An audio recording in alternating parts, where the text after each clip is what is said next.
Hi, good morning po. Ang tanong, bakit ang mga paniki ay nagdadala ng maraming sakit at sikat sila? Nagdadala sila ng SARS, Ebola, Nipah, Marburg, ayan. At hindi sila namamatay dun sa mga sakit na yun at kinakalat nila sa tao. Bakit? Alam niyo po yung mga paniki, iba po yan sa mga ibon. Di po ba yung mga paniki may pakpak, yung mga ibon may pakpak, yung mga ibon may beak, walang tenga. Yung mga paniki may tenga, may bibig, may tang, di po ba? Para silang mga maliliit na cute na mga aso, miniature dog. Kung i-close up niyo yung mukha ng paniki, para silang maliliit na aso. Kaya nga pop yung baby nila. So yung mga ibon, avian kasi yun, aves. Yung mga bats mammals. Sila lang ang mga paniki lang ang mga mammals na lumilipad. Ayan. Tapos yung mga ibon nangingitlog, pero yung paniki pag nanganak yun, paniki na kagad, hindi siya itlog. Ayan. So mammals po siya. Kamag-anak natin siya actually, mammals. Mammals din ang human mammals, yung mga four-legged animals, mammals. Ayan. So mammals din ang mga paniki. Ayan. Bakit sila nagdadala ng sakit?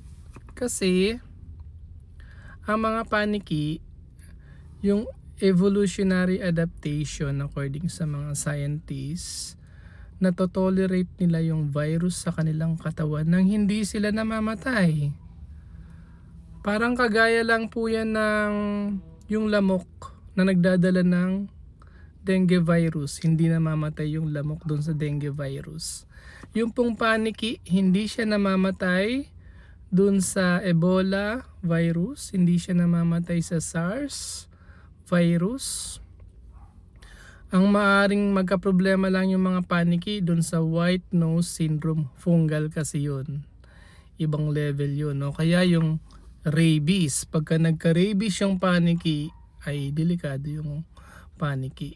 Ano po, kasi pumupunta yun sa utak. Alam niyo po yung mga paniki, kaya hindi sila namamatay sa SARS at saka sa Ebola o sa Nipah.